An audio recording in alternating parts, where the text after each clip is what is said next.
ভারতের আগ্রাসন অব্যাহত থাকলে সীমান্ত অভিমুখে যাত্রা করার হুঁশিয়ারি দিয়েছেন জাতীয় নাগরিক পার্টি এনসিপির আহ্বায়ক নাহিদ ইসলাম। দেশ করতে জুলাই পদযাত্রায় চাঁপাইনবাবগঞ্জ ও রাজশাহীর 3টি স্থানে বক্তব্য রাখেন তিনি। ষষ্ঠ দিনের বিকেলে রাজশাহী পৌঁছে রেলগেট থেকে পদযাত্রা শুরু করেন এনসিপির নেতাকর্মীরা। পরে সাহেববাজার 0 পয়েন্টে পথসভায় মিলিত হন।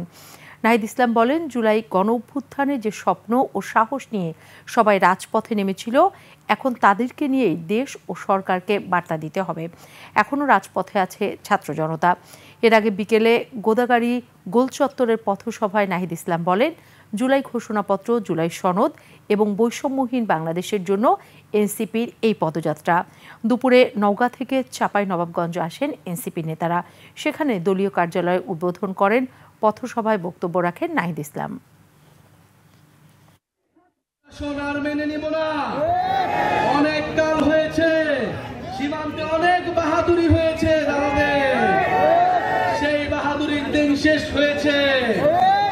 যদি আর কোন সীমান্তে কোন ধরনের পায়তারা করা হয়, যদি সীমান্তে আগ্রাসন চালানো হয়, সীমান্তে আমার ভাইদের উপর হত্যার চেষ্টা চালানো হয়, আমরা সীমান্তে লং মার্চ ঘোষণা করব।